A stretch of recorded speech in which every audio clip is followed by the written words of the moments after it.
Hi guys, welcome back to a new episode of Talking Sports with Tarkesh, and in this installment of our IPL post-auction analysis, we'll be discussing about the fan favorite Royal Challengers Bengaluru.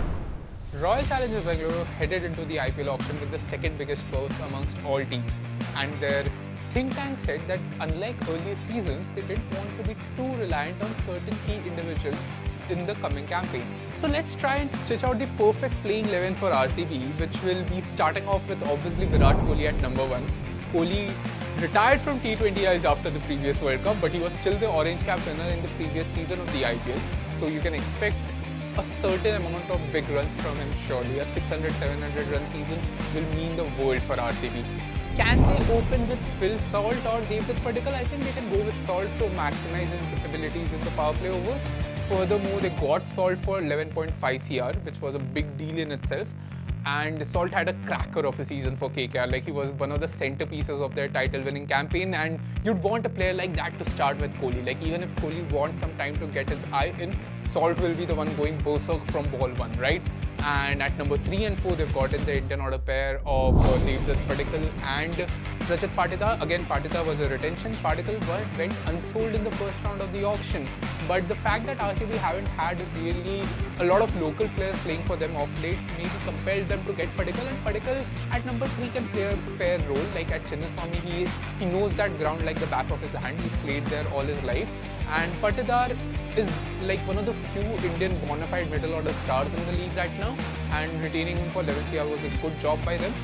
They will want him to deliver better results. Like, he had a stretch of good performances last season, but you just want him to perform at par or even above his potential to play the perfect secondary role to Virat per se. At number 5 and 6, they've gotten the season duo of Liam Livingstone and Tim David. Liam they got for 8.5 CR. Two things work in Liam's favour. First of all, he dispatches balls outside of the stadium regardless of any stadium. So imagine where his balls in Chinnaswamy will be going at. And at 6 for Tim David for 3 CR is a pretty steal deal.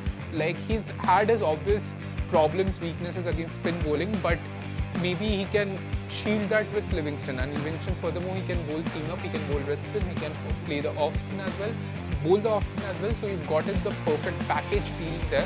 At number 7, you've gotten a seasoned Indian all-rounder in Krunal Pandya. Now, Krunal Pandya, many people try to underestimate him, but his bowling economy rate has never gone down below 7.9 in any of his IPL seasons so far.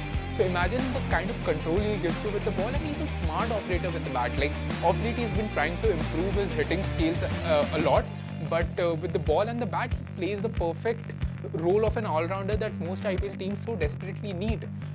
Now, speaking of the bowling unit, the big talk, the big news was that they let go of Mohammad Siraj, but they spent around 10.75 CR on Bhuvneshwar Kumar and 12.5 CR on Josh Hazelwood.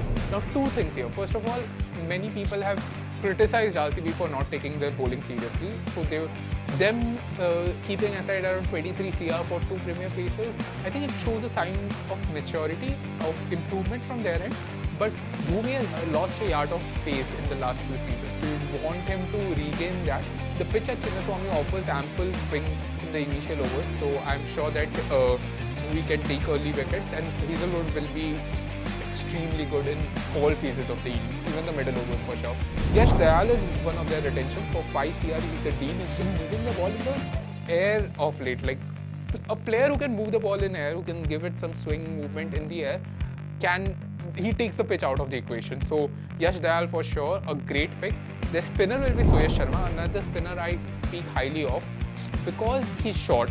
So he gives the ball enough flight. Now he bowls at a good pace also. And for KKR, he was starring like nobody's business. And amongst all of these players, one important star that we might have overlooked is Jitesh Sharma. RCB ended up spending rupees 11 CR on Jitesh. A huge deal. Now everybody knows that Jitesh has played good cameos, like 30 runs of 16 balls, those kind of cameos. But the price tag, the expectations that the price tag of 11 CR brings, can he live up to that? I think either of Padikkal or Patidar would be playing the role of an impact sub. So Jitesh can play anywhere in the top order. But with his wicket-keeping, he has big shoes to fill, that of Dinesh Karthik. And given that DK is a mentor in the RCB table as of now, I think he had a big say in getting Jitesh for that huge sum. So that packs up our top 11, or rather top 12 for RCB. Do let me know your thoughts about the team that has been lined up here. I think RCB have undertaken a slightly different approach from the earlier years, but do you think they have what it takes to go all the way and clinch their maiden trophy? Thanks for tuning into the channel. Thanks for tuning into this video. Please subscribe to my channel, that's Tarkesh Jha. I'll be coming up with episodes of Talking Sports with Tarkesh regularly. And don't forget to like and comment to the videos as well. Thank you so much.